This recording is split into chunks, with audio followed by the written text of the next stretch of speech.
siang ya, menjelang siang semuanya. Maaf ya, hari ini saya belum bisa untuk offline ya. Mungkin hanya bisa untuk online untuk sementara waktu ya. Materi terkait materi hari ini ya terkait kompetensi dan integritas insinyur. Jadi sehubungan sama apa itu namanya kompetensi,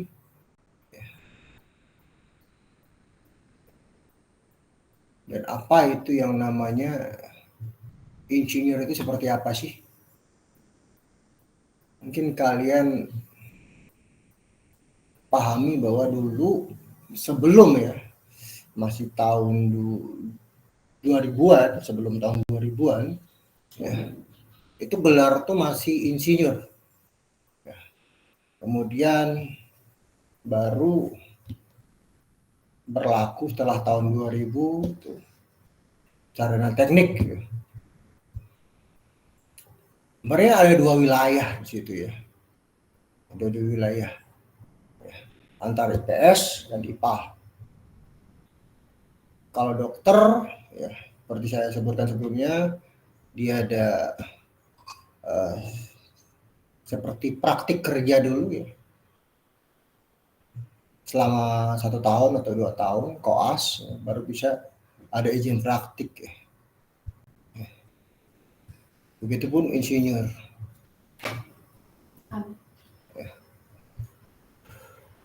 Dan ada juga dalam profesi lainnya ya, yang memang mengharuskan untuk sekolah lagi atau pelatihan tertentu.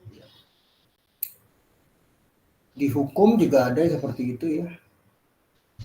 Untuk advokat ya, terkait dengan profesi tertentu ya, dia harus memiliki kompetensi atau pendidikan lagi ya, untuk memperoleh recognize atau pengakuan untuk suatu pekerjaan.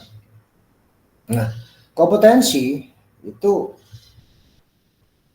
bagaimana seseorang itu kompeten. Ya.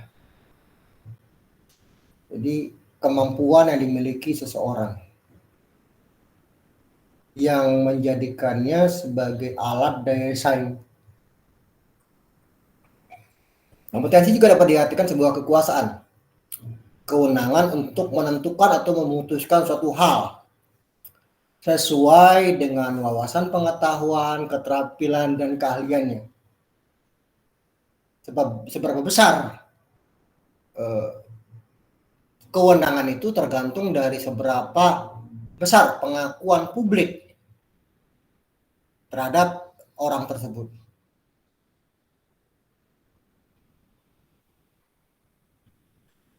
Suparno itu menyampaikan bahwa kompetensi adalah kecakapan yang memadai untuk melakukan suatu tugas, task.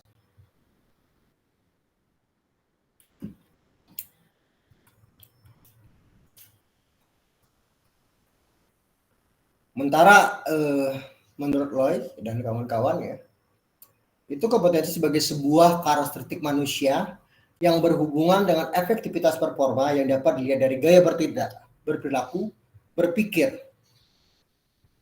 Sementara pada Undang-Undang Nomor 13 Tahun 2003 tentang ketenagakerjaan, yang dimaksud dan kompetensi kerja adalah kemampuan kerja setiap individu atau perorangan yang mencakup aspek pengetahuan, keterampilan, dan sikap kerja sesuai dengan standar yang ditetapkan.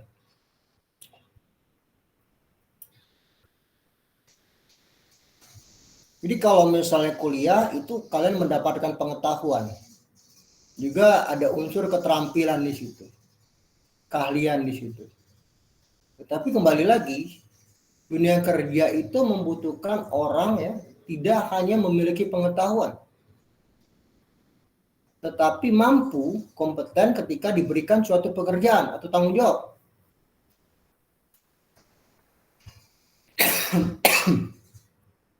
Jadi terkait dengan pengetahuan itu berarti memahami dan menguasai pengetahuan di bidang pekerjaannya. Tolong on cam ya. Kalau yang bisa on cam ya. Saya belum bisa on cam ya.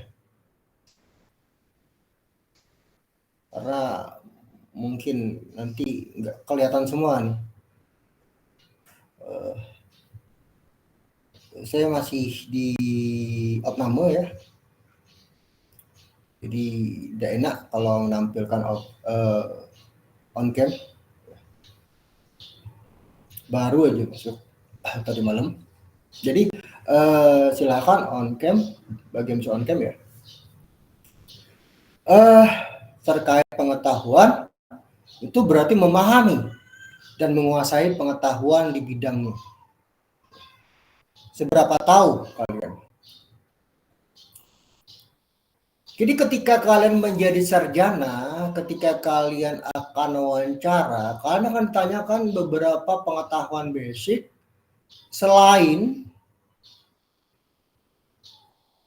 pertanyaan-pertanyaan yang berhubungan sama bagaimana kalian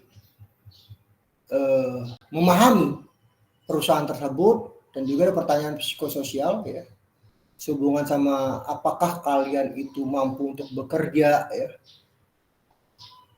dalam tekanan ataupun bekerja dalam tim atau individu dan lain-lain.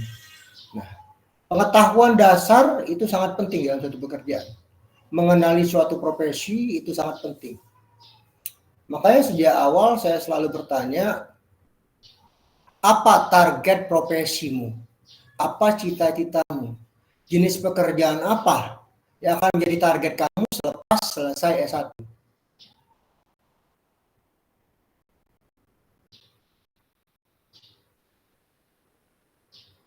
Setiap individu punya karakteristik masing-masing.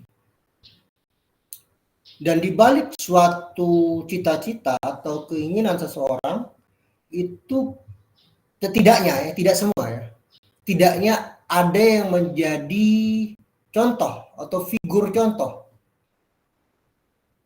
Saya nggak tahu, saya lupa apakah di semester lalu atau di semester ini saya ketika offline pernah bertanya pada kalian, pekerjaan cita-cita kalian apa? Ya. Terus inspirasi pekerjaan itu dari siapa? Ataupun bertanya tentang pekerjaan orang tua kalian, ya. Lalu apakah itu punya relevansi dengan cita-cita kalian saat ini? Jadi kadang-kadang seseorang ingin memperoleh suatu profesi atau ingin memiliki profesi tertentu ya, tentu termotivasi dari orang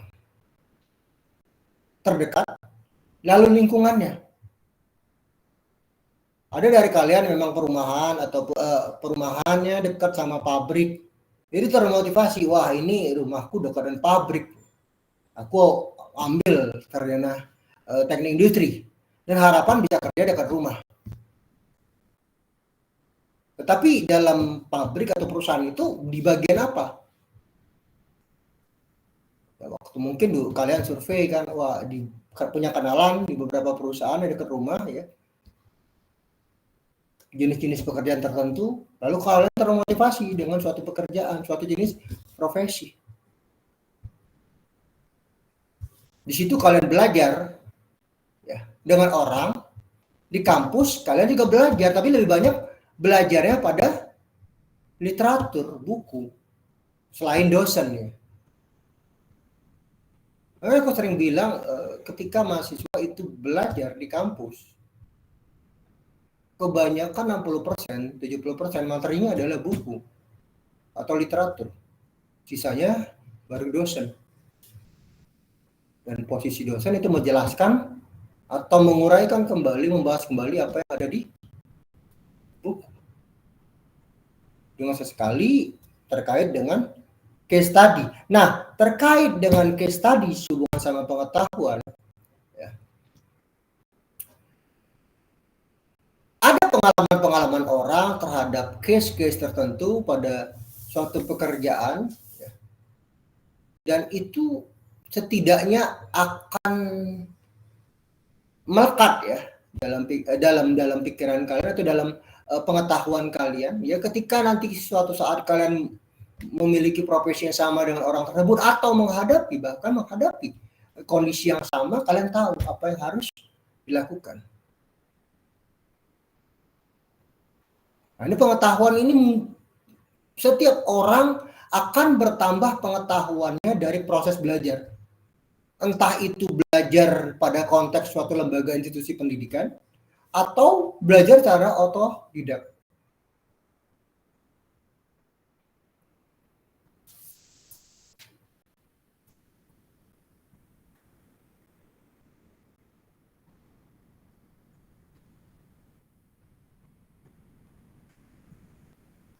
Kemudian keterampilan, skill, lebih kepada keproduktivitasan ya, dalam melaksanakan pekerjaan dalam bidangnya.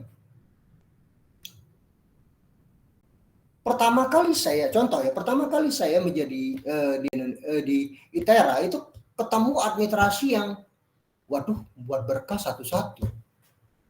Dan bagaimana caranya agar lebih efektif semua berkas dokumen administrasi kuliah dalam satu file worksheet. Sehingga kalau misalnya saya ngisi sheet 1, kerisi dokumen file untuk sheet 2, sheet 5, dan sheet yang lain yang memang relevan. Jadi ketika nanti kalian terjun di dunia kerja, ada hal-hal yang administratif yang terlalu ruwet untuk dikerjakan. Bagaimana cara kalian, inovasi kalian dalam menyederhanakan pekerjaan itu.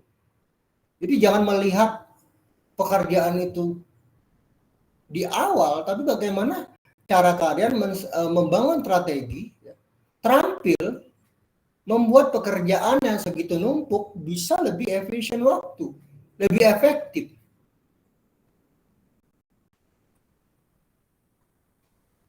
Ada proses-proses yang harus dipotong atau dihilangkan. Ada proses-proses yang harus prioritas. Dalam proses produksi misalnya kan.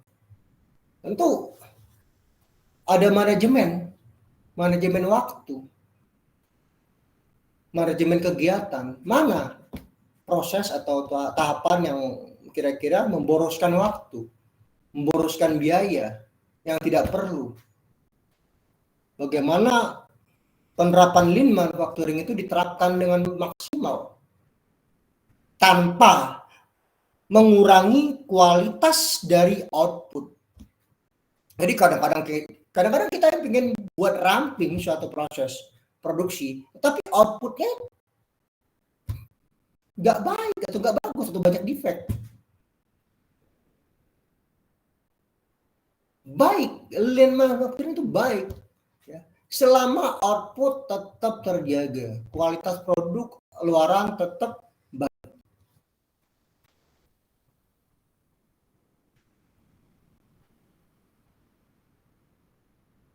Yang ketiga, sikap, attitude ya. Yang berarti memiliki sikap profesional berlandaskan etika, moral, dan kemandirian.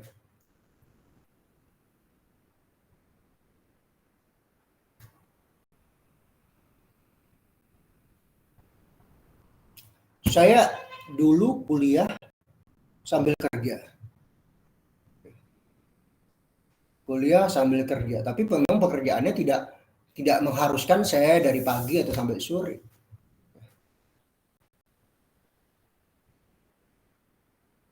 Namanya anak muda mungkin seperti kalian ya, nyambil bekerja. Ya.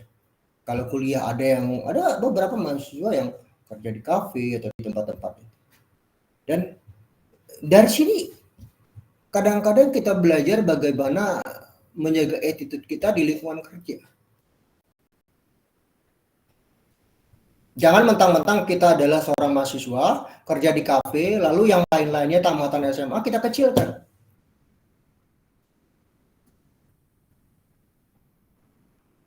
Kadang-kadang kita yang mahasiswa pun ya, bekerja dalam kafe, juga saya pernah dengar ya pengalaman dari beberapa mahasiswa, saya kerja di kafe Pak, saya mahasiswa, saya berusaha ya berbaur dengan pekerja lainnya. Tetapi ini ada pegawai yang tamatannya SMA, tapi gayanya udah kayak luar biasa.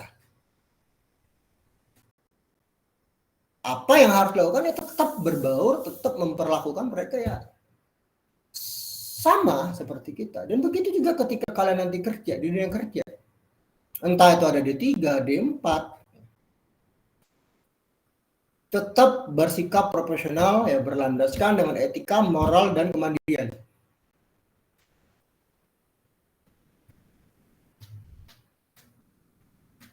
Tapi memang sih saya pribadi selalu menyarankan mahasiswa ketika kalian nanti di lingkungan kerja, jangan mudah untuk awal-awal, jangan mudah untuk percaya, ataupun jangan mudah untuk membagikan suatu keterampilan atau pengetahuan pada orang lain. Apalagi Pak kalau pada posisi masih kontrak. Karena bisa jadi ketika seseorang itu sudah menguasai pengetahuan kalian, ada masanya perusahaan pengurangan pegawai, mereka akan menyingkirkan kalian dan akan memilih orang yang memiliki keterampilan atau pengetahuan yang banyak, yang kompleks.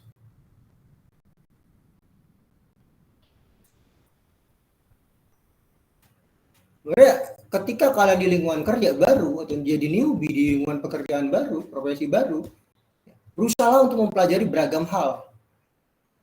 Memang ada keluhan, wah beban kerja saya banyak, tetapi semakin banyak kalian tahu akan jauh semakin baik. Ketika terjadi pengurangan pegawai, kalian tidak tersisihkan. Kalian bisa menuntut gaji yang lebih ketika terjadi pengurangan pegawai. Oh, ini terjadi pengurangan pegawai. Pekerjaan saya pasti bertambah. Bisa menuntut lebih untuk suatu penghasilan. Jadi kembali lagi ya, improve knowledge, improve skill itu penting.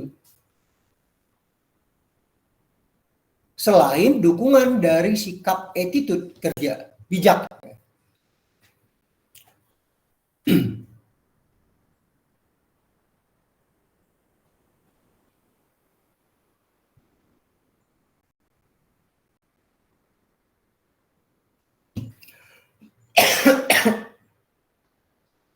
Proses belajar. Proses belajar ini bukan proses khusus ya. Belajar itu bisa di mana aja.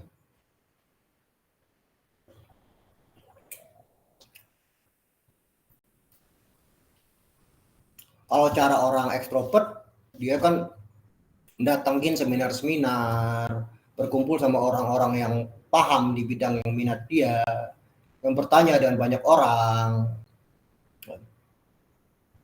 Kalau introvert, dia kan cari-cari buku, belajar dari buku, literatur. Ini proses.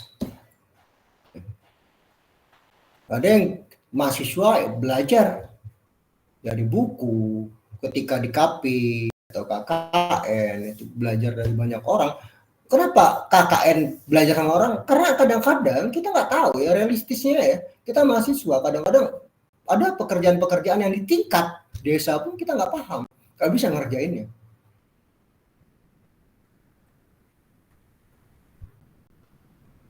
Jadi jangan menganggap suatu jenjang pendidikan itu bahwa semakin tinggi jenjang pendidikan itu jadi paham semua, tidak. Kita hanya paham sebagian pengetahuan. Dan ketika kita tidak tahu tentang sesuatu, kita belajar, mencari tahu. Dan begitu juga kalau ketika kalian nanti bekerja ya di suatu perusahaan, pasti awal-awalnya belum tahu banyak. Dan pada saat itu ya proses belajar, adaptasi. Lalu skill. Nah, skill ini memang dipelajari di awal, lalu diasah dalam proses, berulang-ulang. Jadi proses penambahan keterampilan yang didapat dari latihan demi latihan yang dilakukan secara intensif. Sehingga kita berkembang dari belum bisa menjadi bisa, atau dari bisa menjadi semakin bisa.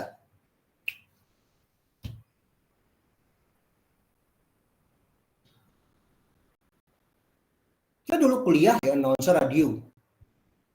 Sore saya siaran di mana? Malam saya siaran di mana?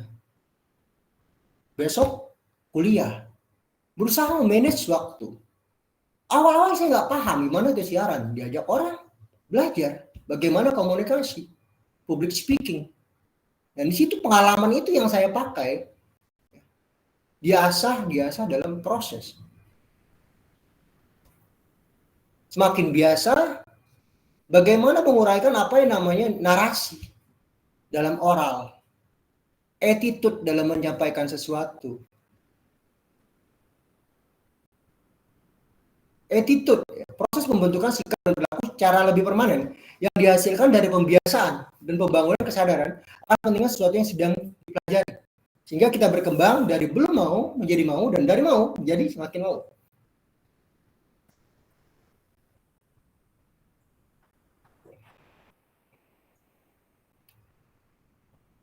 Saya termasuk orang yang suka mempengaruhi orang lain. Baik dulu waktu SMA, kuliah, saya berusaha untuk memicu orang lain. Kadang dipanasin, kadang disupport. Nah, ketika di dunia kerja seperti itu, kita akan disupport oleh rekan kerja kita. Dan sebaliknya kita juga mensupport rekan kerja kita. Kadang memicu. Kita kerja lebih efektif. Teman-teman berusaha juga untuk bekerja lebih efektif. Kita lebih produktif, teman-teman pada bekerja lebih produktif. Tergantung, tapi tidak perlu ini, tidak perlu mengharapkan orang lain untuk sama seperti kita. Setiap orang ada kemampuan masing-masing, keterbatasan masing-masing. Bagaimana kita memberikan pengaruh positif pada lingkungan kerja kita, rekan kerja.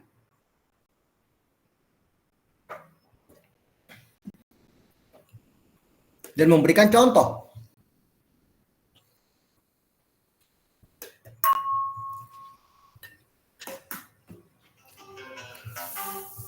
Attitude itu pembentukan proses ya, sikap perilaku secara lebih permanen yang dihasilkan dari pembiasaan dan pembangunan kesadaran akan pentingnya sesuatu yang sedang dipelajari. Jika kita berkembang dari belum mau menjadi mau atau dari mau menjadi semakin mau. Nah, di sini ada dorongan sikap, perubahan sikap. Nah, terkait kompetensi profesional, itu PI menyebutkan bahwa kompetensi profesional merupakan kemampuan kerja individu yang telah teruji, sekali lagi catat ya, telah teruji dan diakui oleh komunitas profesinya. Memang di profesi tersebut memang ahli, punya pengetahuan, punya keterampilan, memang mumpuni. Yang dibandingkan orang lain yang mungkin ada kelebihannya. Dan kompetensi profesional sebagaimana dimaksud terdiri dari 3 aspek. Bagaimana terkait bagaimana menghadapi ya, isu-isu teknik yang spesifik, isu-isu praktik dan legal yang spesifik, dan isu-isu lingkungan. 3 hal ya, pengetahuan ini, cara teknikal, cara legal dan praktis, dan cara lingkungan. Lalu keterampilan, know-how yang terjadi, yang dibentuk dari bahasa, komunikasi, interpersonal skill, technical skill, dan manajemen dan business skill. Lalu sikap kerja, attitude, tanggung jawab, kehandalan, akuntabilitas, integritas. Ya. Dan terkait dengan 5 hal ini,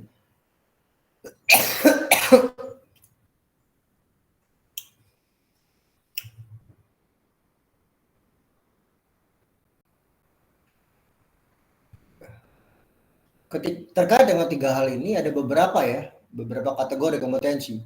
Pertama, task achievement, ya, pencapaian tugas. Bagaimana seseorang itu mampu mengerjakan tugasnya. Mengelola kinerja, mempengaruhi inisiatif dan efisiensi dalam bekerja. Melakukan perbaikan berkelanjutan dan meningkatkan keahlian teknis.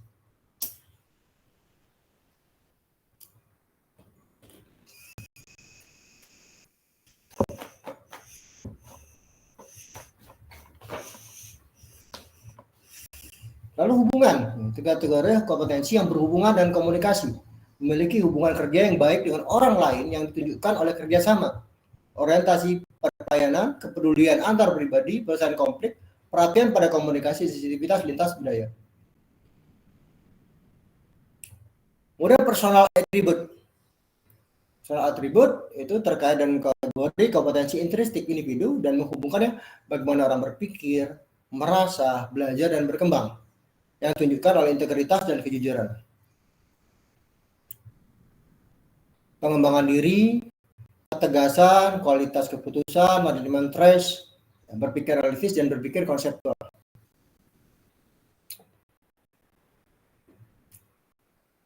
Jakarta, contoh ya, kalau Jakarta itu bagaimana orang-orang itu bekerja, berangkat kerja subuh, pulang malam.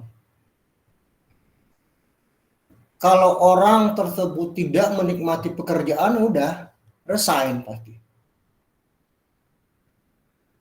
Orang-orang yang bertahan hingga saat ini dengan suatu pekerjaan itu karena 3 hal. Karena kebutuhan, kalau pekerjaan dia lepas ada hal yang tidak tercukupi. Kedua, karena minat. Memang passion dia. Dan ketiga, karena besaran penghasilan yang ia peroleh. Saya banyak nemuin waktu Jakarta itu ya teman-teman ya, waktu tamat kuliah S1, banyak kerja Jakarta itu pergi itu subuh, pulang itu malam. Dan ketika sudah 5 tahun saya selesai S2, saya tanya kenapa mau bertahan? Alasannya 3. Karena penghasilannya yang tinggi, karena memang minat dia, karena memang lingkungan kerja yang baik, minat dia itu di sana. Dan ketiga, karena kebutuhan. Kalau dia lepas pekerjaan itu, dia mau kerja di mana lagi? Sementara ada kebutuhan yang harus dia penuhi.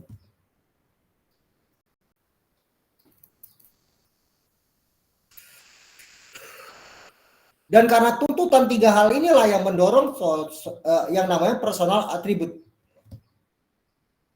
Bagaimana seseorang itu mengembangkan dirinya dengan profesi atau pekerjaannya, bagaimana seseorang itu meningkatkan kualitas keputusannya, bagaimana memanage stresnya, tekanannya dengan pekerjaan, bagaimana mampu untuk berpikir analitis dan mampu berpikir secara konseptual. How to make decision fast. Jadi bagaimana menentukan kecepatan cepat, menentukan keputusan secara cepat. Jadi ketika kita menghadapi suatu masalah, bagaimana memutuskan keputusan yang tepat dan cepat.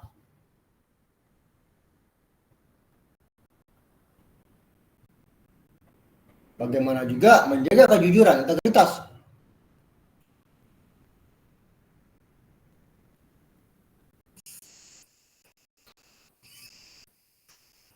Kadang-kadang misalnya kita mengerjakan sesuatu, pasti ada senior atau rekan kerja itu menganggap atau bilang, oh ini pekerjaan saya, oh saya yang paling banyak andilnya.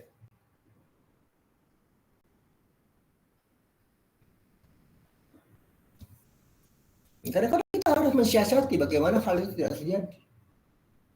Tidak ada suatu lingkungan, pasti ada yang nyaman, ada yang tidak nyaman, tapi tergantung dari kalian mensiasatinya. Apakah terkontaminasi dengan hal-hal negatif atau tetap konsisten dengan sikap kalian mengadopsi hal-hal positif, meminimalisir atau menjauhi hal-hal yang negatif dalam lingkungan kerja. Kemudian manajerial, ya, kategori kompetensi yang secara spesifik berkaitan dengan pengelolaan, pengawasan, dan mengembangkan orang lain yang ditunjukkan oleh memotivasi, memberdayakan, dan mengembangkan orang lain.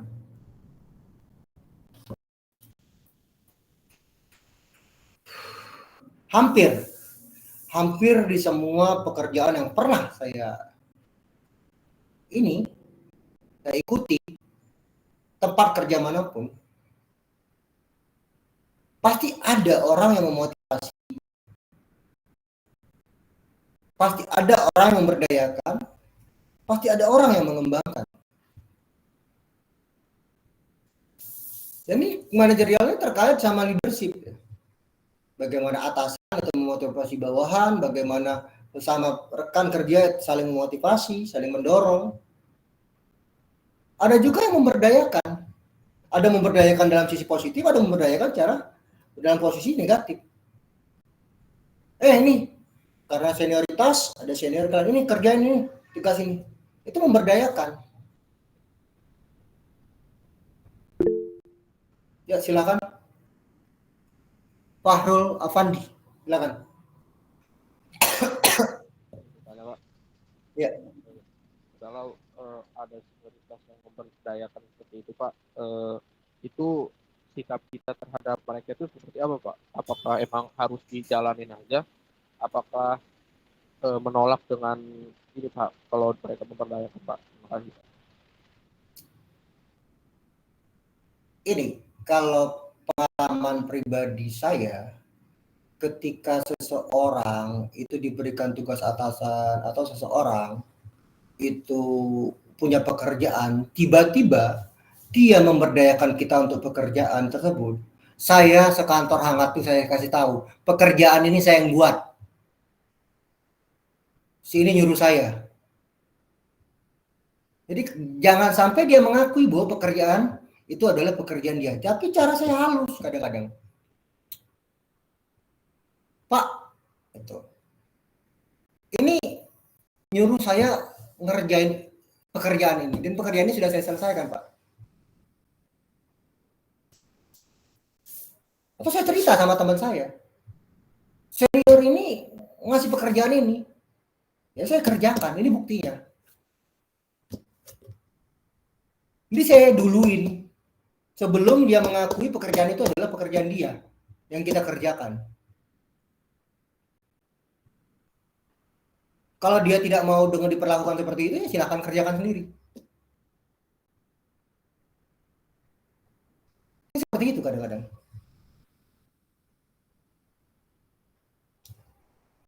Baik waktu kerja di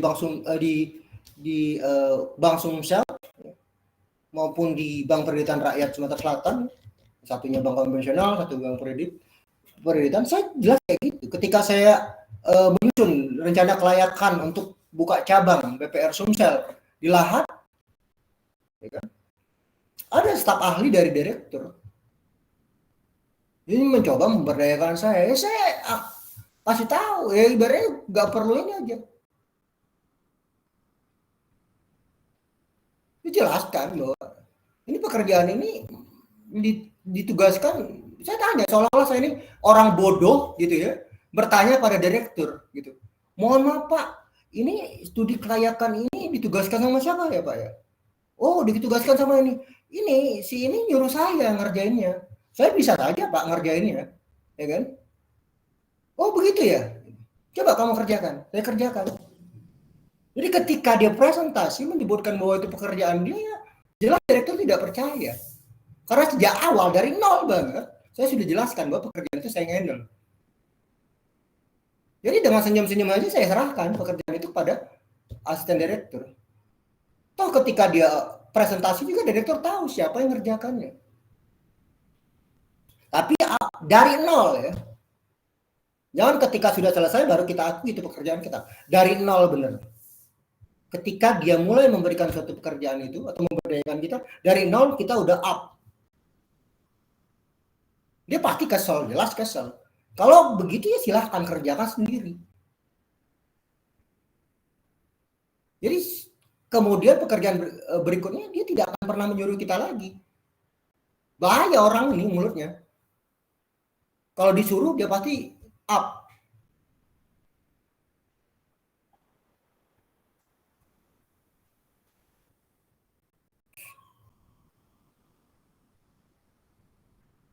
Jadi dan manfaat bagi saya adalah saya jadi tahu bagaimana menyusun suatu rencana kelayakan kantor cabang. Analisisnya belajar Pada saat itu benar-benar saya buta sama sekali dan saya harus belajar dan bertanya pada orang lain. Bertanya sama orang, nyari buku, kadang-kadang berhari-hari berdiri di Gramedia, baca buku ini, baca buku ini.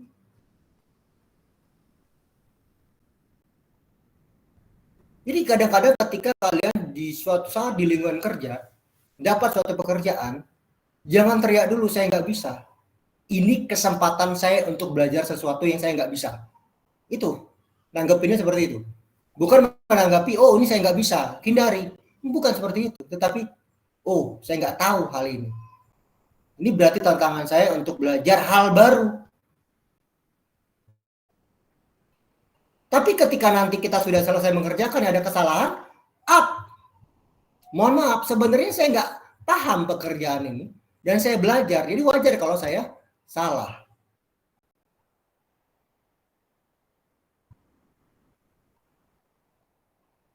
Yang penting kalian belajar dulu, mau dulu mengambil suatu tantangan terkait dengan suatu pekerjaan. Dan berusaha untuk mempelajarinya. Sehingga kalian ada pengalaman dalam mengerjakannya.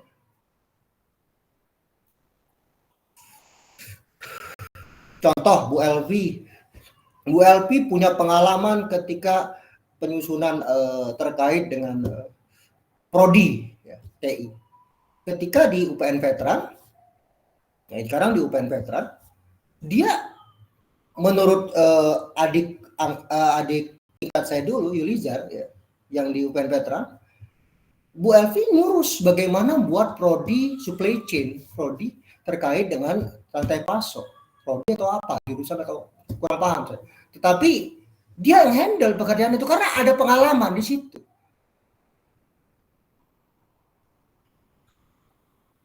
Bu Elvi itu bagus, punya pengalaman seperti itu bagus dan punya skill di sana. Dan tepat untuk mengerjakan hal tersebut. Jadi kebetulan di UPN Veteran itu teknik listrik itu ada adik tingkat saya udah S3 dia di UTM namanya Yulizar, dan juga pernah nawarin saya ngajar ya di UPN Veteran pas awal-awal, juga pernah suatu mata kuliah juga Pak Pandi saya ajak ngajar di UPN Veteran online. Jadi pengalaman itu ketika kita ngajar di ITERA terus ngajar di kampus lain, kita akan merasakan kondisi yang berbeda kadang-kadang. Dunia kerja itu unik ya. Setiap lingkungan kerja itu punya problematika dan kelebihan yang berbeda. Jadi ketika suatu saat nanti kalian bekerja terus merasa bosan dengan pekerjaan itu atau dengan perusahaan itu, kalian pindah, pertimbangkan satu hal. Apakah tempat baru itu lebih baik daripada tempat lama? Oke, dari salary, lingkungan kerjanya seperti apa?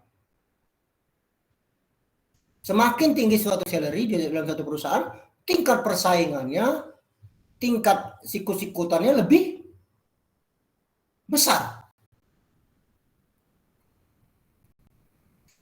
Tuntutan untuk berkembangnya lebih besar.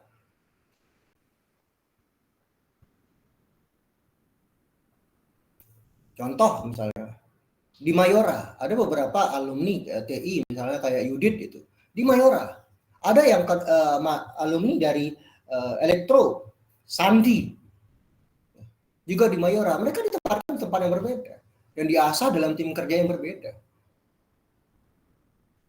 Saling berbagi kondisi di tempat Yudit seperti apa, kondisi tempat Sandi seperti apa.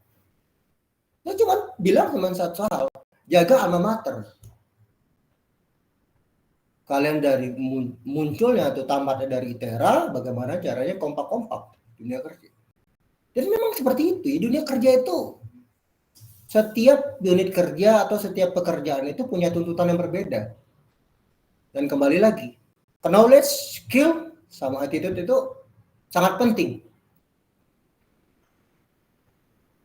Kemudian leadership, kepemimpinan. Bagaimana, tadi kan saya bilang bahwa ada tim kerja, misalnya di Mayora itu ada tim kerja, Udit maupun Sandi terlibat dalam satu tim kerja. Kemarin sebelum Lebaran Yudit ke rumah saya cerita, Pak, saya kerja dengan orang yang umurnya ada 40, ada umur sekian, ada umur sekian. Saya yang paling muda. Tapi malah saya yang lebih cenderung mengarahkan leadership. Saya kadang-kadang grogi, Pak, karena saya lebih muda. Tapi kembali lagi, seorang pemimpin itu tidak yang namanya sifatnya menuntut tim itu bekerja maksimal sementara dia enak-enakan. Enggak. Jadi bagaimana menerapkan kepemimpinan itu sebagai suatu keluarga, suatu tim kerja yang mampu menerima masukan, mampu memanage perubahan, mampu membangun komitmen organisasi, komitmen tim, membangun nilai-nilai, dan harus visioner. Target kita sekian. Bagaimana teman-teman? Apa yang harus kita capai?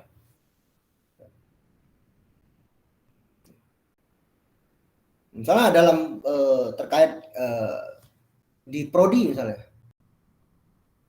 Pak Iqbal, targetnya kita akan akreditasi sekian. Bagaimana nih? Apa yang harus kita lakukan? Apa poin-poin yang harus dicapai?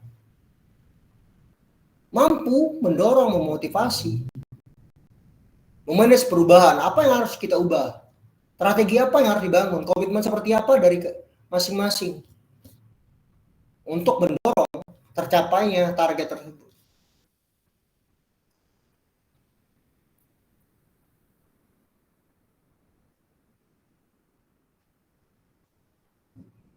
Jadi kemampuan leadership itu selain manajerial, leadership itu sangat penting.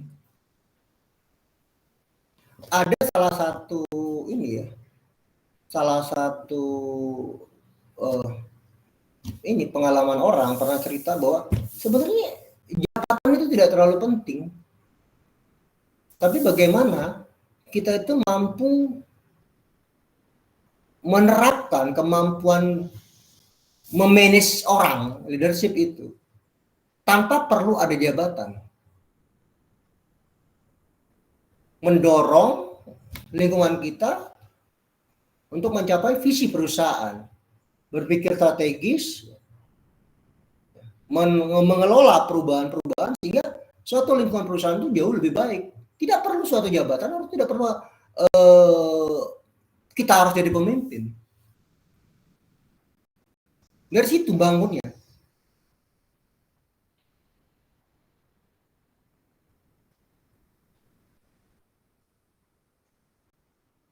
Hal itu pun saya punya adik kerja di Pegadaian, memang dia IT, terlibat kerja sama BNI kadang-kadang untuk proyek-proyek tertentu.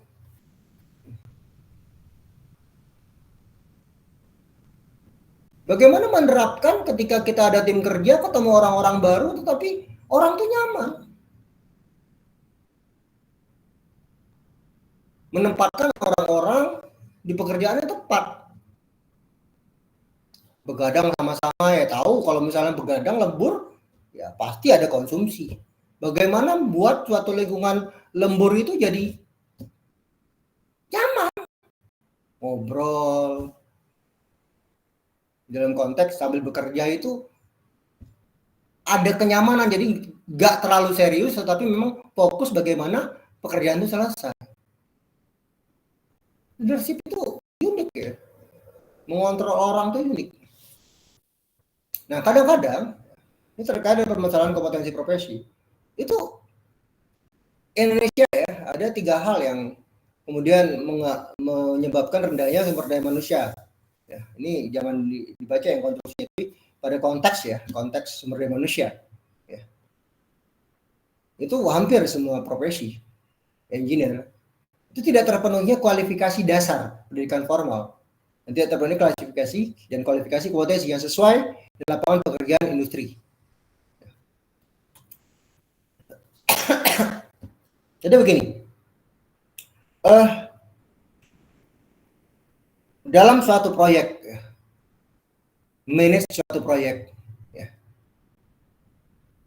Sebenarnya ada materi yang memang saya tidak bagikan di manajemen proyek karena memang saya tidak ngajar manajemen proyek di TI, ya. Tetapi saya bagikan pengetahuan tersebut di telekomunikasi dan di biosistem terkait ketika kita menghandle suatu proyek. Proyek itu jangan berpikir adalah suatu proyek, sesuatu yang besar nanti dunia kerja baru ketemu. Enggak. Di hal-hal kecil saja ketika kita handle suatu PKM, project captain, dan lain-lain, kita sudah belajar bagaimana menghandle, mengaplikasikan pengetahuan atau keterampilan terkait dengan manajemen proyek. Coba saya nanya sama Frederick Gorning, kalau manajemen proyek itu dua hal yang paling penting apa, Nak?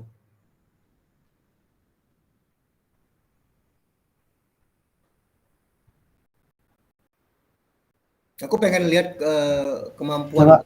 Ya, kalau produksi kan ada kegiatan-kegiatan operasional, proyek-proyek per bulan, kegiatan ini. Dan apa hal yang paling penting dalam ngerjain suatu proyek untuk kegiatan? Kalau dua hal yang paling penting dalam manajemen proyek itu yaitu Pak, perencanaan yang baik dan komunikasi yang efektif gitu Pak. Terus penjadwalan ya, terus? Ya Pak. Terus selain itu?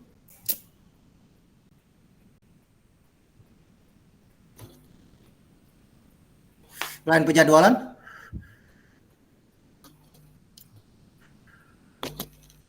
Ini Pak tadi komunikasi yang efektif untuk memastikan semua anggota tim itu terhubung Pak dan terinformasi gitu. Oke, kalau Meyeshi?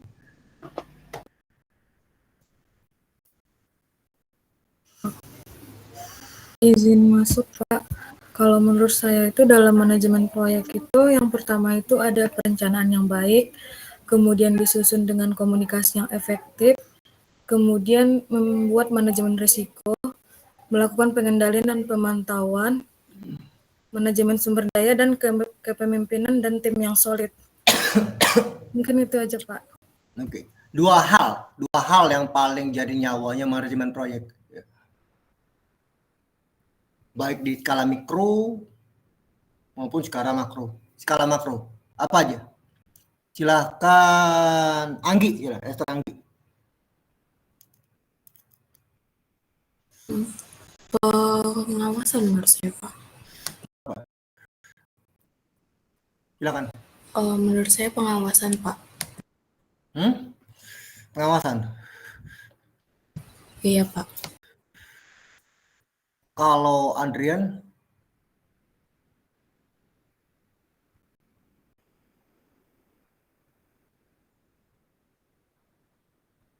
Udah ada. Nah, ini Ivan Nathanael Prawira. Kalau kamu gimana, Nak? Mungkin kalau dari saya leadership dong.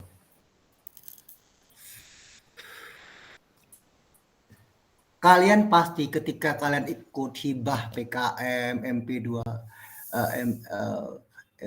MP2W, lupa saya. Kemudian kegiatan-kegiatan seperti itu ya, itu adalah contoh proyek-proyek atau proyek-proyek ya. Ketika itu dua hal yang menjadi nyawa dari manajemen proyek itu adalah penjadwalan kegiatan dan rancangan anggaran. Ya. Ini sedikit beda ya. Kebanyakan kelemahan ya yang saya temukan adalah ketika suatu proposal ya, ataupun suatu proposal ketika mengajukan proyek ya, baik di level perusahaan ataupun di level ini ya, di level kegiatan-kegiatan mahasiswa atau kegiatan tertentu ya, proposal riset atau kewirausahaan segala macam. Memang benar ya bahwa penjadwalan dan anggaran biaya, penjadwalan kegiatan dan anggaran biaya itu ada.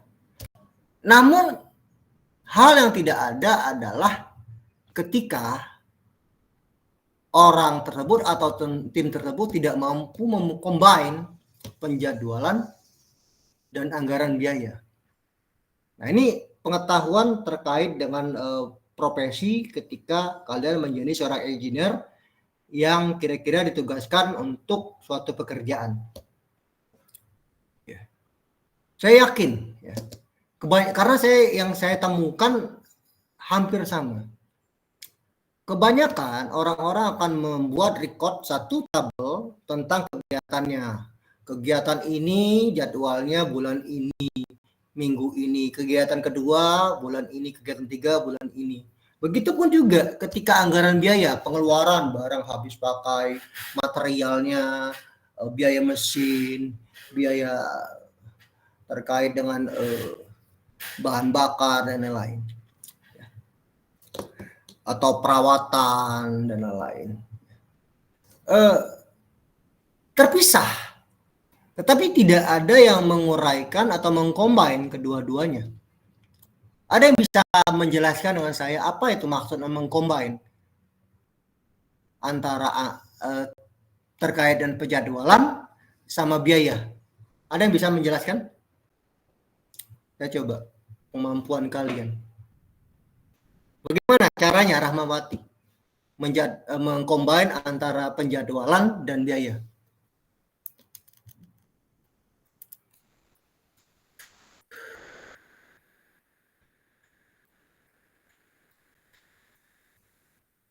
Ini pengetahuan penting ya.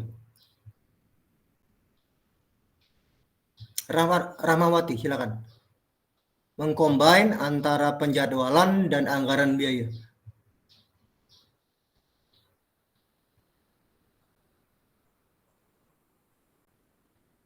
Silakan Rahmawati. Pak.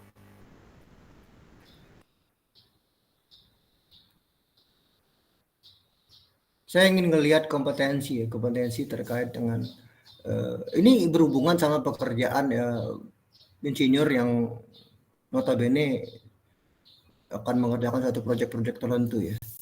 Nah, pada konteks kompetensi ketika kamu dapat suatu pekerjaan dan tentunya harus mengcombine antara jadwal dengan anggaran biaya. Bagaimana caranya? Menjelaskannya atau menarasikannya seperti apa? Cara menggabungkan antara penjadwalan dan anggaran biaya dalam manajemen proyek itu dengan tujuannya untuk memastikan proyek tersebut berjalan sesuai dengan anggaran. Oh, saya bukan menanyakan definisi, tapi bagaimana caranya? Praktikal ya, bukan definisi. Bukan tujuannya untuk apa? Ya Pak. Yang pertama itu menentukan lingkup proyek atau kerja tersebut, ruang lingkupnya apa aja. Lalu membuat daftar tugas yang diperlukan. Itu penjadwalan.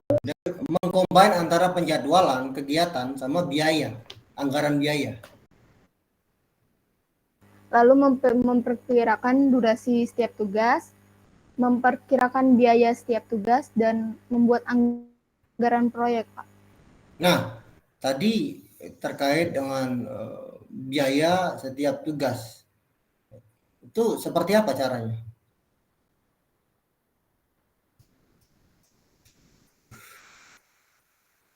Ada yang bisa mengilustrasikan?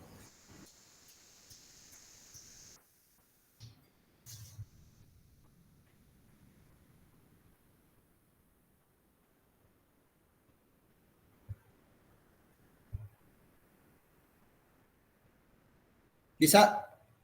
Oke, Ergenfo coba, Ergenfo. Oke, baik Pak. Kalau dari yang saya pahami, kalau misalnya untuk mengilustrasikan kayak timeline penjadwalan gitu, biasanya udah ada template Pak. Jadi kita lihat berdasarkan timeline template-nya. Iya. Kadang-kadang template itu kan dipasang tabel deadline, penjadwalan kegiatan, terus ada juga tabel anggaran biaya. Nah, bagaimana mengcombine-nya dalam naratif atau menjelaskannya secara oral ketika presentasi. Naratif itu gimana cara mengcombine dua tabel itu? Mungkin kalau dari yang pernah saya lakuin sih, jadi pertama kita sesuaiin sama timeline. Jadi kita lihat dulu anggarannya berapa, dan setiap orang tuh masing-masing jadwalnya kosong di kapan aja gitu Pak, dalam 1 bulan. Nah, itu dirangkum sesuai timeline Pak. Terus kalau misalnya ada yang nggak bisa memenuhi kehadiran mereka di waktu timeline itu, mereka kena punishment. Enggak, mengcombine antara anggaran biaya ya sama kegiatan jadwal itu. Gimana caranya? Kalau saya pribadi bakalan saya sesuaikan Pak. Jadi kayak misalnya kan anggaran biaya kan ada dalam jumlah sekian Pak. Nah itu kan dibagi per bulan tuh. Jadi kita misalnya di bulan 1 ngerjain apa, di bulan 2 ngerjain apa gitu. Nah jadi pada bulan 1 ya kita ngerjain sesuai sama porsi anggaran biayanya Pak. Jadi kalau misalnya bakalan lebih atau kurang, nggak bisa. Jadi kalau misalnya biayanya akan lebih, berarti di bulan 1 itu kita kurangin Pak waktunya. Oke. Begini. Ketika kita membuat rencana proyek ya di awal, itu kita akan mempresentasikan atau menyajikan tabel jadwal kegiatan, begitu juga anggaran biaya suatu kegiatan untuk suatu proyek, ya. Baik mikro maupun makro. Ya. Nah, hampir sama keduanya, kita akan menjelaskan pertahapan kegiatan. Mungkin ini yang tidak ada dan belum pernah saya temukan sebelumnya terkait penjelasan hal ini. Ya, perhatikan baik-baik ya. Nanti suatu saat kalian buat proyek-proyek dalam suatu kegiatan pekerjaan di dunia kerja, ya, hal ini perlu ada. Contoh, suatu pekerjaan itu terdiri dari 4 tahapan. Saya akan jelaskan. Pada pekerjaan pertama, kegiatan akan dilakukan adalah ini. Di mana bahan material yang akan digunakan adalah ini, dan mesin yang disewa adalah ini selama periode waktu kegiatan ini adalah selama 6 minggu.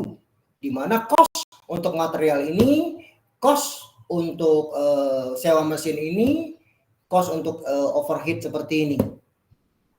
Jadi tahu pada kegiatan pertama itu berapa waktu yang dibutuhkan, berapa biaya yang keluar.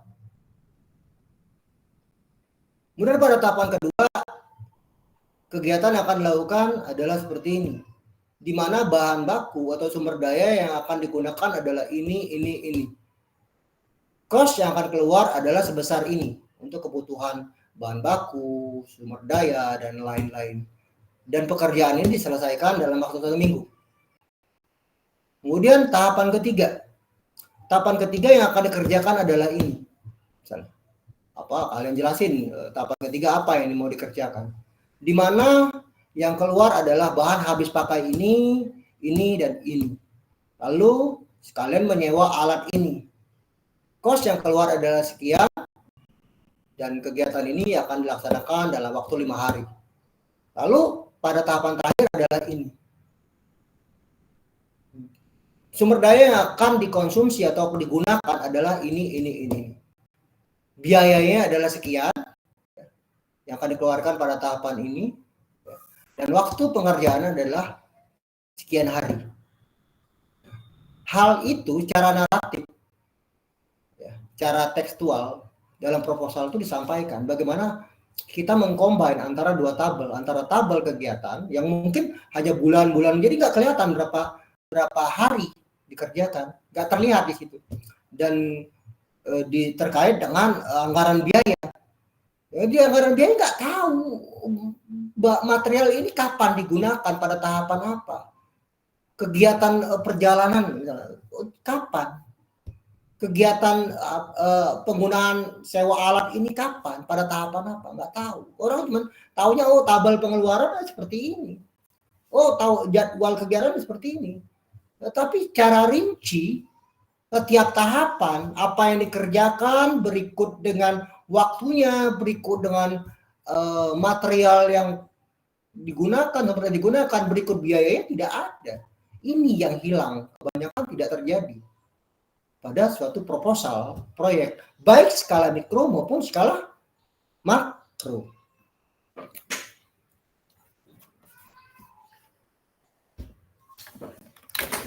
Nah, kompetensi seperti ini yang mungkin hanya kalian temukan ketika di dunia kerja.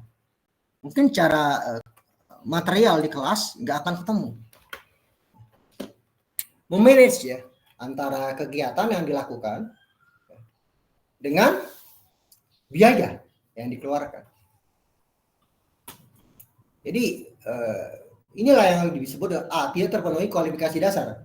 Ini kadang-kadang hal-hal yang berhubungan sama tekstual pada aplikasinya belum tentu di dunia kerja itu sama. Belum berfungsinya dengan baik mekanisme sistem pendidikan dan pelatihan yang terintegrasi dan mekanisme sistem sertifikasi dan lisensi tenaga kerja. Nah ini hal ini sering muncul ya.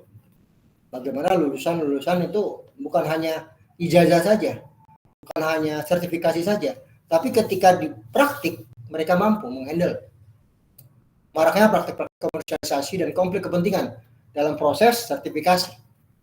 Jadi suatu lembaga sertifikasi kalau mempersulit orang untuk apply sertifikasi, malah mereka akan di blacklist. Orang nggak mau ngambil sertifikasi itu karena tingkat kesulitannya. Ada orang 5 kali gagal, lalu nanti word of mouth dia nyampein ke orang-orang lain, jangan sertifikasi itu. Saya sudah 5 kali gagal. Akibatnya orang nggak mau ngambil sertifikasi pada lembaga tersebut. Padahal lembaga tersebut objektif dalam menyaring, dalam menyeleksi.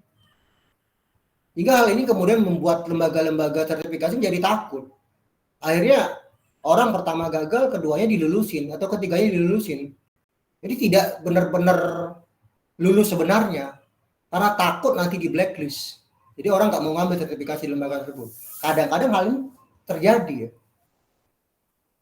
Jadi kemampuan kerja ya itu benar-benar tidak teruji. Kadang-kadang hanya pengetahuan saja, tapi secara skill kompetensi belum teruji. Kemudian pengembangan kompetensi etis. Jadi ini sehubungan sama bagaimana memberikan pandangan, mengimplementasikan ketiga komponen ya, dari kompetensi, pengetahuan, keterampilan, sikap seorang insinyur. Ya, ini mengembangkan kompetensi etis dalam lingkungan, beradaptasi ya, semestinya pada lingkungan kerja. Ini lewat tindakan nyata, lewat perilaku sehari-hari. Apa yang diketahui dan diyakininya secara baik.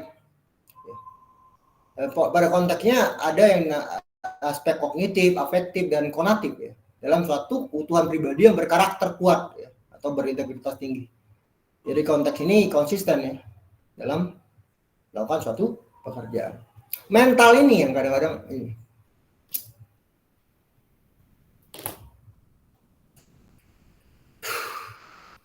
Jadi ini yang sering mental seperti ini ada banyak ya di antara kita, tapi belum banyak ya, cuman ada tapi belum banyak.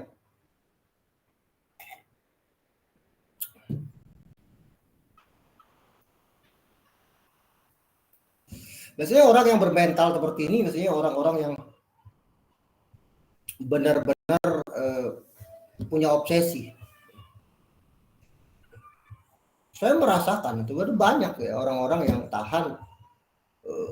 Kebanyakan waktu pengalaman saya di Malaysia itu orang-orang Bangla, orang-orang Cina bahkan ada yang seperti itu.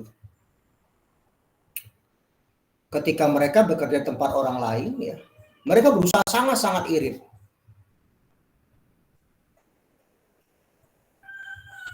Atau pun orang Sumatera kerja di Jawa berusaha untuk sangat-sangat irit. Ada yang seperti itu. Dia over kerjanya. Kompetensi diasahnya dan baik. Ada yang asal dapat pekerjaan saja sudah.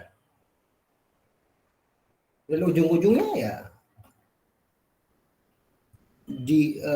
ketika terjadi perampingan tenaga kerja diberhentikan.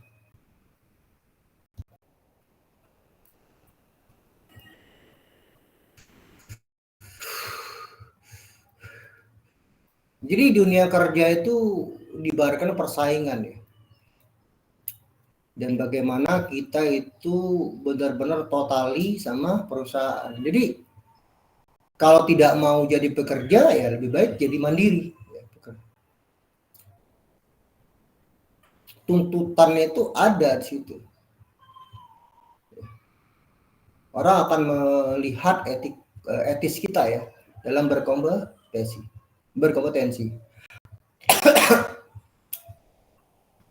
Dan integritas moral. Moral bagaimana melakukan, bagaimana mempelajari cara mendalam dan membantu orang lain dalam mewujudkan. Jadi awal-awal kita tuh masih newbie bekerja. Kita akan belajar mengalami langsung cara pribadi pekerjaan-pekerjaan tertentu. Pada proses ini kita akan mempelajari cara mendalam. Berbagai sumber ilmiah terpercaya meyakini secara kuat apa yang dipelajari, baik keterampilan maupun pengetahuan.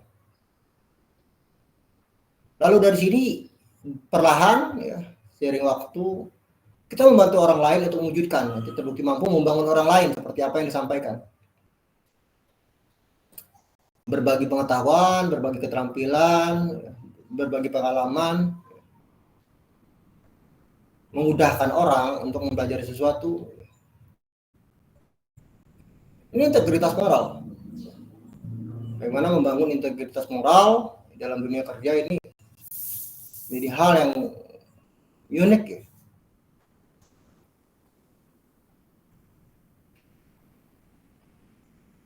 Jadi orang berintegritas itu tidak berbohong, meski catatan negatifnya bukan masalah kecil. Apa yang diucapkan, apa yang dilakukan, begitupun sebaliknya. Karena itu majalah Inggris pernah mengatakan bahwa every act of creation must be started by the act of destruction. Jadi sesuatu itu benar-benar menjadi ciri khas dari seorang yang berintegritas. Apa yang diucapkannya itu yang terjadi, yang dia capai, yang dia lakukan.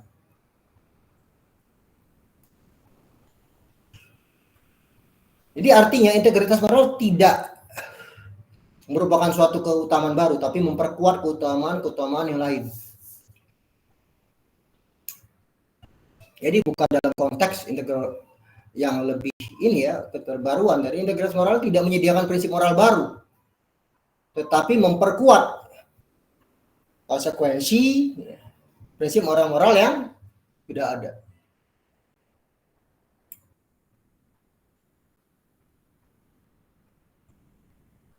Jadi integritas bukan hanya sekedar bicara, manis retorika, tapi juga sebuah tindakan.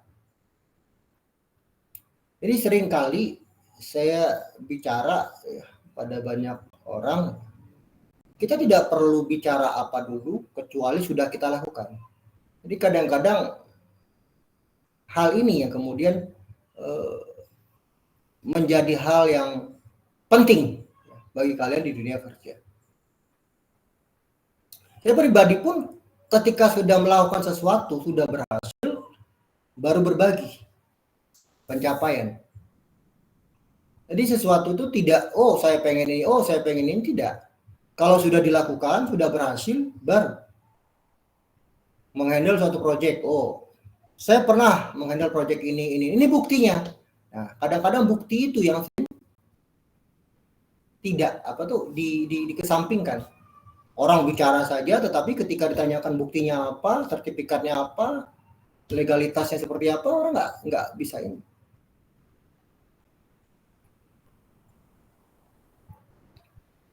Jadi kadang-kadang penugasan itu ada setiap perusahaan itu kan ketika dia menugaskan suatu karyawan atau suatu unit kerja itu ada surat penugasannya. Dan setelah biasanya kalau tidak di awal setelah pekerjaan itu selesai. Dan biasanya setelah pekerjaan itu selesai karena meyakinkan bahwa penugasan itu benar-benar selesai oleh suatu unit kerja atau suatu tim. Nah, integritas moral ini sangat penting ya. Integritas itu berarti mutu, sifat dan keadaan yang menunjukkan kesatuan yang utuh, sehingga memiliki potensi dan kemampuan yang memancarkan kewibawaan dan kejujuran.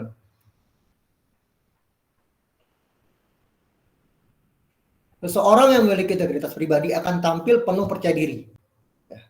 Tidak mudah terpengaruh oleh hal-hal yang sifatnya hanya sesaat ya. integritas itu benar-benar dia konsekuensi dengan apa yang dikerjakannya.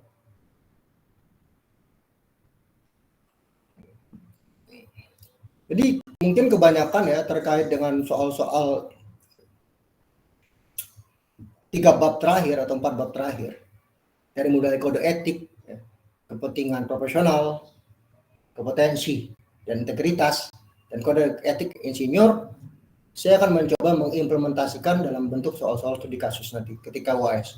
Jadi siap-siap saja.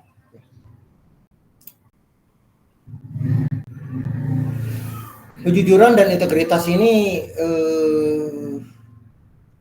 cara teoritis mungkin saya bisa sampaikan, tapi cara praktis hanya kalian sendiri yang bisa menerapkannya. Jadi saya sering bilang ke banyak mahasiswa atau ke banyak orang ya, seseorang itu bisa membantu kalian untuk berkembang, menambah pengetahuan, ya, baik secara teoritis maupun empiris, yaitu pengalaman. Tetapi untuk merubah watak moral itu tidak satu orang pun bisa merubahnya kecuali orang itu sendiri. Jadi walaupun saya nyampeinnya begini, ya, menekankan kalian, mendorong kalian untuk integritas moral dan lain-lain, tetapi semuanya dikembalikan praktiknya pada kalian pribadi, dikembalikan pada watak kalian.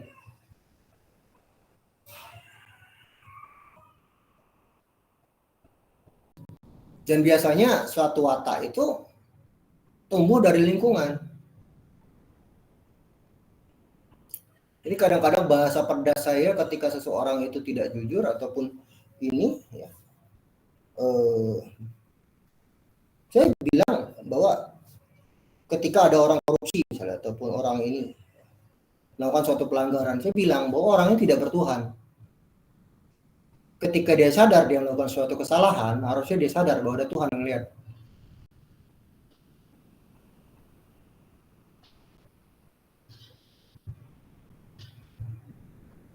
Atau mungkin keluarganya, adik-beradiknya, itu tabiatnya sama dengan yang bersangkutan.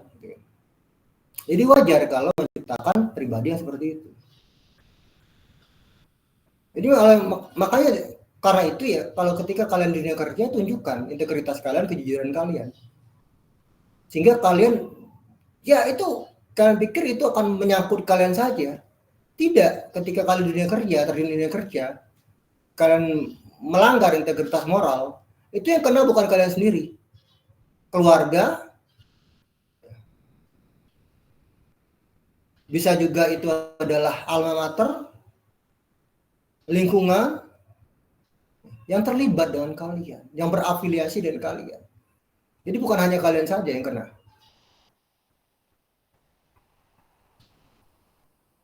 Makanya ada namanya gerakan revolusi mental yang dicanangkan oleh Soekarno, kemudian diimplementasikan oleh Pak Jokowi. Ya.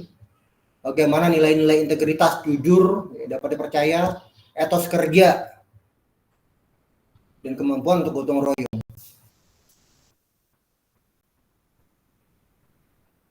Ini yang sering, yang pada saat ini, walaupun ada, tapi belum benar-benar mengakar pada lingkungan masyarakat kita.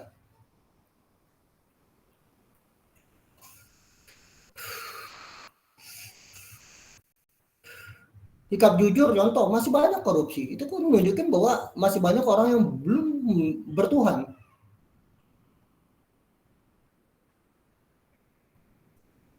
Yang memang lahir mungkin dari orang tua yang tabiatnya sama, gak bertuhan juga.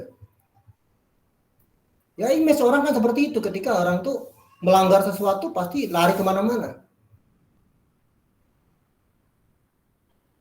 Contoh kayak kasus yang mahasiswa TI yang di UI itu, dia kerja di Pertamina, jika seperti itu, yang kena ya UI-nya. Dibuka-buka skripsinya, dan lain-lain. Latar belakang keluarganya, dan lain-lain. Wajar. Makanya sangat berhati-hati untuk menjaga integritas kalian di lingkungan kerja.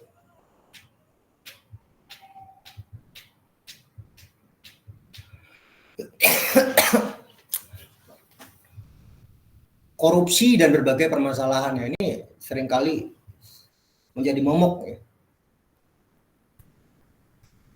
Penyimpangan, perusakan integritas baik dalam kelompok ya, ibaratnya korupsi berjamaah maupun yang individual ya.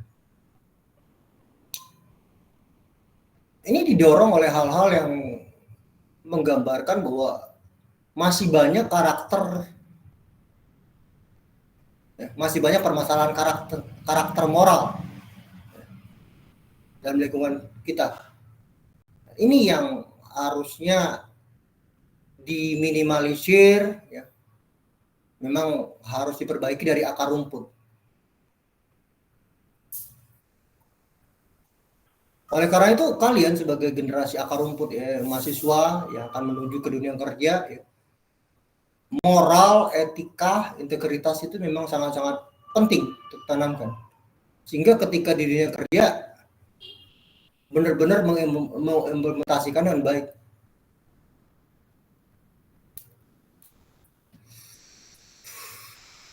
Zaman saya itu banyak loh anak-anak mahasiswa koar-koar demonstrasi sama pemerintah,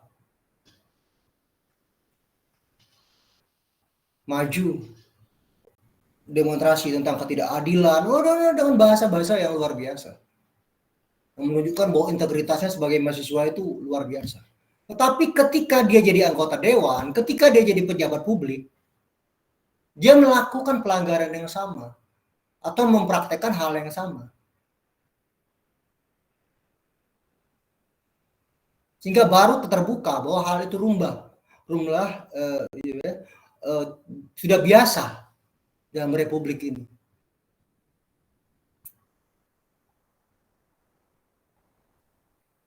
Jadi setidaknya kalian tetap konsisten ketika dari awal jadi mahasiswa itu kritis, ketika di dunia kerja juga harus kritis.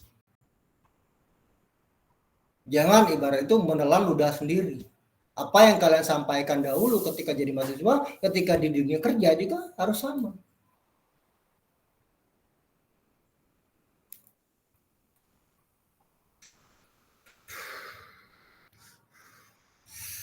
Ini beberapa ya contoh pelanggaran etik dan beberapa jumlah ataupun karakteristik bentuk-bentuk korupsi ya, pemberian suap, sogok, penggelapan, pemalsuan, pemerasan.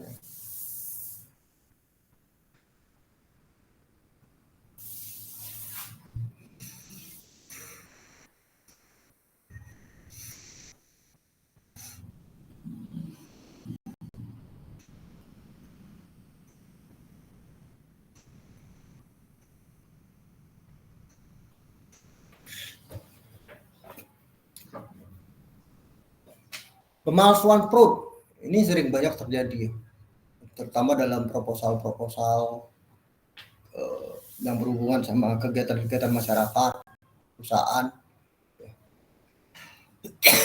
pemerasan.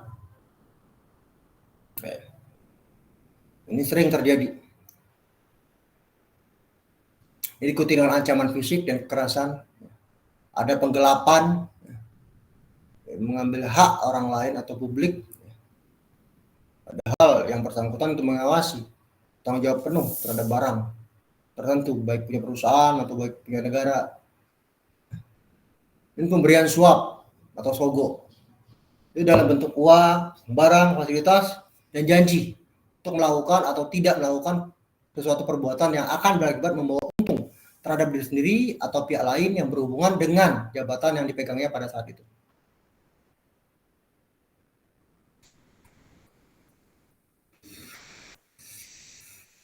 Penyalahgunaan jabatan, wewenang yang sering terjadi, pertentangan kepentingan, ya, melakukan transaksi publik dan menggunakan perusahaan pribadi, milik pribadi atau keluarga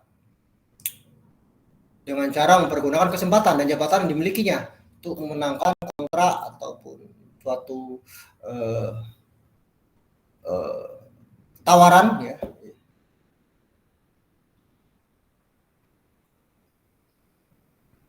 Contohnya, misalnya kalian punya perusahaan ya, ada pengadaan komputer. Kebetulan keluarga kalian punya perusahaan yang bergerak di bidang komputer. Kalian menggunakan fasilitas itu. Jadi semua perangkat-perangkat itu diambil dari keluarga kalian, dari perusahaan ataupun tempat kerja keluarga kalian. Kemudian pilih kasih, memberikan pelayanan yang berbeda berdasarkan alasan hubungan keluarga, afiliasi partai politik, suku, agama, dan golongan, yang bukan merupakan alasan objektif seperti kemampuan, kualitas, rendahnya harga, profesionalisme kerja, dan lain-lain. Lalu menerima komisi.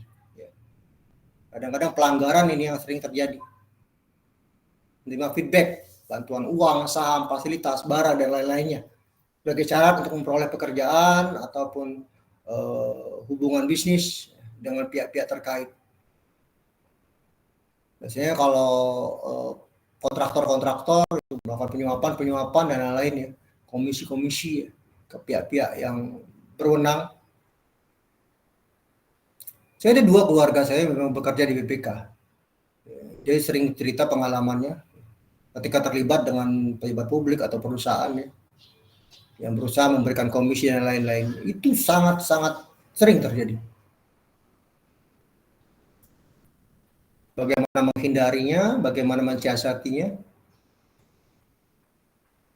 Kemudian kontribusi dan sumbangan ilegal, yaitu sejumlah dana sebagai suatu kontribusi dari hasil yang dibebankan kepada kontrak-kontrak pemerintah yang ditujukan kepada partai politik atau pemerintah yang sedang berkuasa. Keterlibatan perusahaan-perusahaan, orang-orang kaya ya, dalam mendukung pejabat-pejabat publik ya. Jadi ketika pejabat publik itu menjadi penentu keputusan, mereka mungkin ikut dimenangkan, ikut dibantu, ikut dimudahkan dalam beberapa urusan. Ini contoh ya, aplikasi dari praktik-praktik korupsi. Sampai sini ada pertanyaan?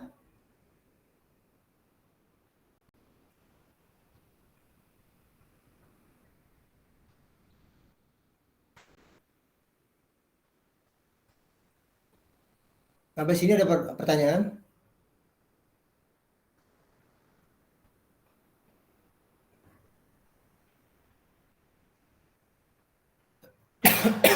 Silakan kalau ada yang bertanya.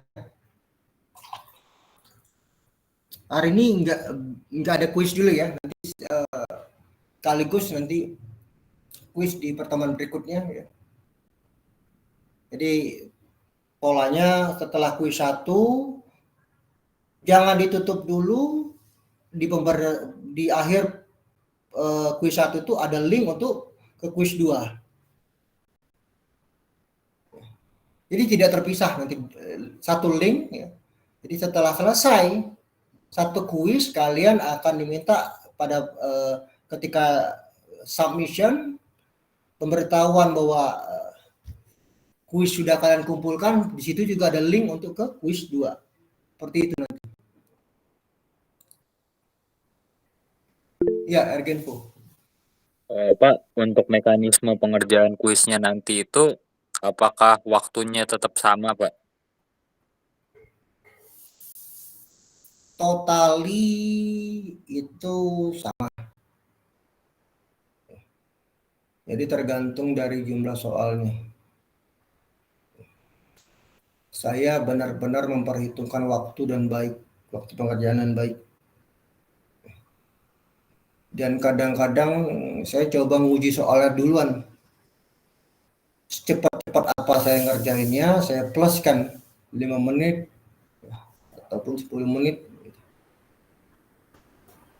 Jadi saya kerjakan dulu, selesai sendiri, udah saya trial.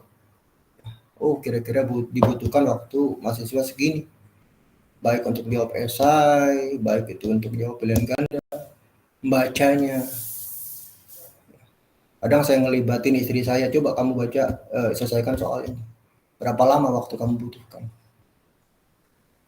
Jadi saya kadang-kadang melebihkan waktunya. Bukan mempersempit, jadi melebihkan sedikit waktunya. Hingga masih rasional untuk dikerjakan dalam waktu tersebut. Dan mengurangi kemungkinan untuk kerjasama. Jadi nanti timeline pengerjaan untuk kuis 1 ketika sudah habis waktunya akan saya close, tutup. Lalu konsentrasi di timeline kuis 2 selesai, saya tutup. Oke, paham ya?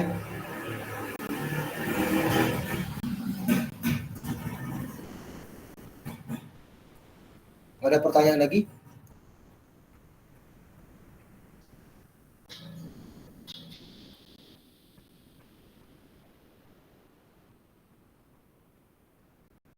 Minggu depan kita masih ada kelas, minggu depan lagi UAS kan? Oke. Jadi persiapkan dengan baik. Ya. Ada lagi pertanyaan?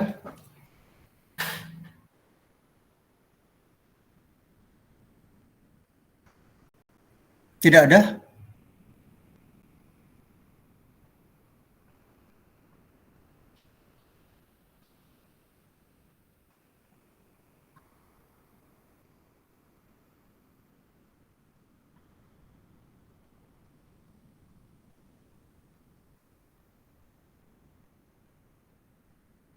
Baiklah, kalau tidak ada, saya tutup kelas hari ini. Ya. Terima kasih untuk hari ini. Assalamualaikum warahmatullahi wabarakatuh.